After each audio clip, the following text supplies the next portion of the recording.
আলাইকুম এভরিওয়ান, সবাই কাছে আমি এখন শেয়ার করবো কীভাবে আমার শাশুড়ি কোরমা দেয়। তো মাঝে মাঝে একটু অন্যরকমভাবে কোরমা দেয়, তো ওইটাই আজকে তোমাদের সাথে শেয়ার করব।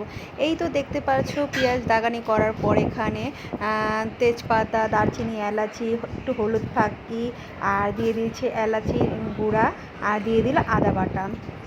এই তো সব কিছু একবারে দিয়ে ভালো করে মশলাটাকে কষিয়ে নেবে, দেখতেই পাচ্ছ। আর এখানে প্রায় 2 লিটারের উপরে তেল ছিল, সব তেল ঢেলে দিল। দেওয়ার পরে এখানে তেলটা একটু দিয়ে কষানোর পরে এই তো মাংসগুলো সব ছেড়ে দিল। এখানে 5 থেকে 6 কেজির মতো মাংস ছিল, তো সবগুলো একবারে দিয়ে ভালো করে নাড়াচাড়া দিয়ে দিল। দেওয়ার পরে দেখো বলক এসেছে। তারপরে এখানে বাদাম বাটা দিয়ে দিয়েছে। বাদাম বাটা দেওয়ার পরে একটু পানি দিয়ে ভালো করে আবার একটু কষিয়ে নেবে। তো ভালো করে নাড়াচাড়া দিল।